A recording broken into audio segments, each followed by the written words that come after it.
अपने आप को नेवला कहने वाला स्वामी प्रसाद मौर्य उत्तर प्रदेश की राजनीति में उसके ऊपर एक दाग लगा है और वो है धोखेबाज का, क्योंकि वो राजनीतिक दल का आदमी है जो बसपा से छोड़कर भाजपा में आए और भाजपा छोड़कर सपा में गए, लेकिन मिला कुछ नहीं जो वो चाहते थे। जी हाँ, स्वामी प्रसाद मौर्य जिनको भारतीय जनता पार्टी ने 4 मंत्रालय दिए, उनकी बेटी को सांसद बनाया, वो बड़बोलापन बोल रहे थे और वो ये दावा कर रहे थे चुनाव के पहले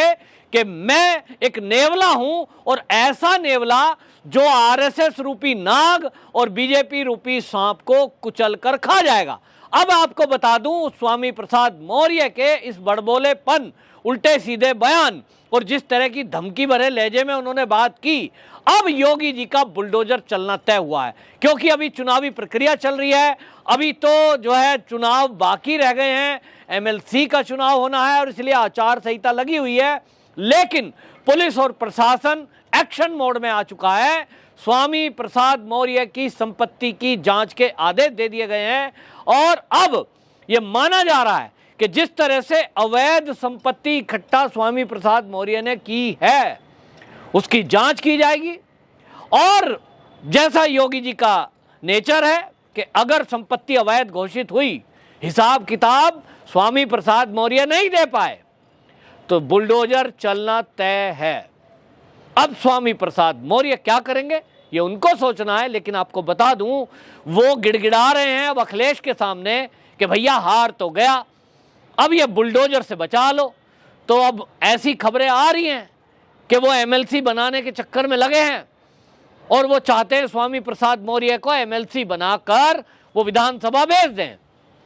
लेकिन ये इतना भी आसान नहीं है, क्योंकि भारतीय जनता पार्टी ने अब कमर कसी है कि ये जो पार्टी के गद्दार हैं इनको सबक सिखाया जाएगा। अब उसमें स्वामी प्रसाद मौर्य की बेटी का भी नाम है, उसमें वरुण गांधी का भी नाम है और इन सबके खिलाफ जो भाजपा है उसके कार्यकर्ता गुस्से में हैं कि भाई 5 साल मलाई मारी और वरुण गांधी तो कितना दिन से है, उसको युवा मोर्चा में महामंत्री रखा था, कितनी इज्जत बख्शी, गांधी खानदान के जरिए वहां रहता अगर कांग्रेस में वरुण गांधी को कौन पूछ रहा था, उसकी मां मेनका गांधी को केंद्रीय मंत्री बनाया, उनको कोई पूछ रहा था वहां कांग्रेस में? धक्के मार के बाहर कर दिया था कांग्रेस ने, जो परिवार है गांधी खानदान का, कोई पूछता था नहीं। बीजेपी ने मान सम्मान दिया लेकिन लोगों पे पच नहीं रहा, लेकिन अब बीजेपी बख्शने के मूड में नहीं है। 2024 के चुनाव के पहले ये जितने गद्दार हैं भीतरघात करने वाले, उन सब की पहचान की जा रही है, पार्टी के कार्यकर्ताओं से रिपोर्ट मंगाई जा रही है और तुरंत आपको बता दूं जब ये मंत्रिमंडल बन जाएगा उत्तर प्रदेश का, इसके साथ साथ ये संगठन थोड़े बहुत बदलाव होने हैं, क्योंकि ऐसा खबरों में आ रहा है कि जो उत्तर प्रदेश के भाजपा के अध्यक्ष हैं स्वतंत्र देव सिंह, उनको उप मुख्यमंत्री बनाया जा सकता है। तो भाजपा की एक परंपरा है कि एक व्यक्ति पर 2 पद नहीं रहते, अगर वो संगठन में है तो सरकार में नहीं होता, सरकार में है तो संगठन में नहीं होता, सिवाय संसदीय दल की एक बोर्ड जो है मेंबर है उसको छोड़कर। और इसलिए ये माना जा रहा है कि स्वतंत्र देव सिंह अब प्रदेश अध्यक्ष रहेंगे, तो प्रदेश अध्यक्ष की जिम्मेदारी किसी और को दी जाएगी और निचले स्तर पर भी थोड़े बहुत बेरबदल होने हैं जहां जहां से शिकायतें आई थी, लेकिन ये तय है कि संगठन अब ये चाहता है कि भारतीय जनता पार्टी के साथ गद्दारी करने वालों को सबक सिखाया जाए,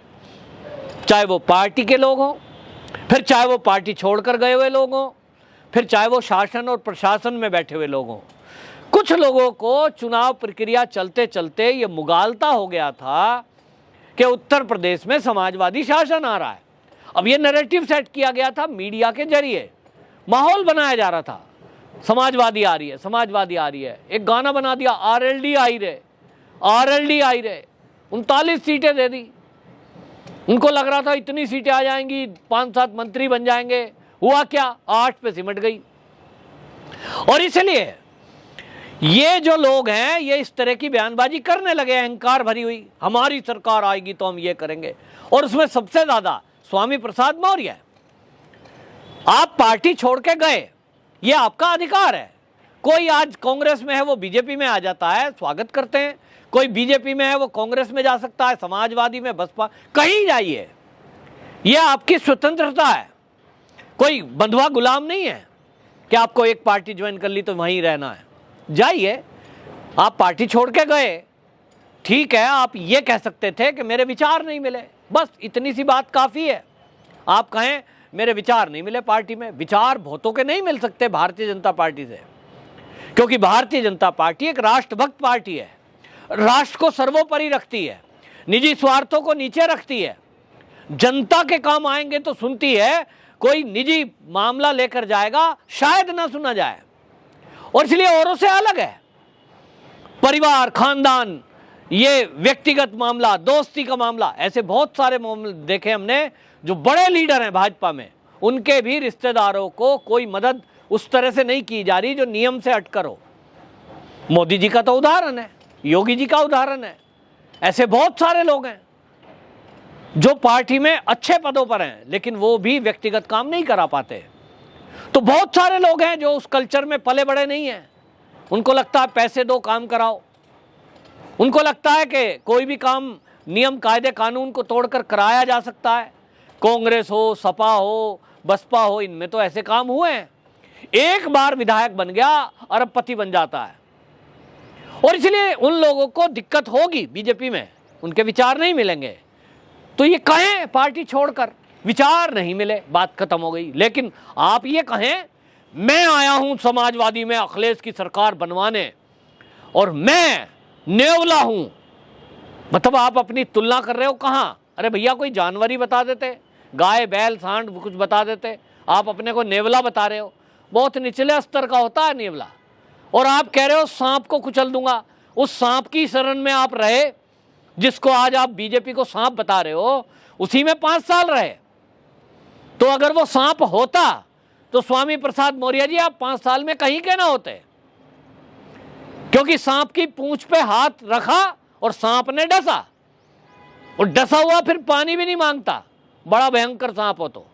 और नाग जिसकी बात कर रहे हो, कोबरा आरएसएस की, वहां जो बीजेपी है वो आरएसएस ही तो है, आरएसएस के ही लोग हैं बहुत सारे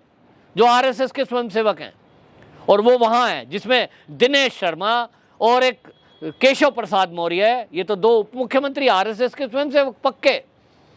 तो ये नाग अगर आप इन्हें बता रहे हो और इनकी पूंछ पे भी हाथ रख रहे हो क्योंकि आपने तंग किया 5 साल के शासनकाल में,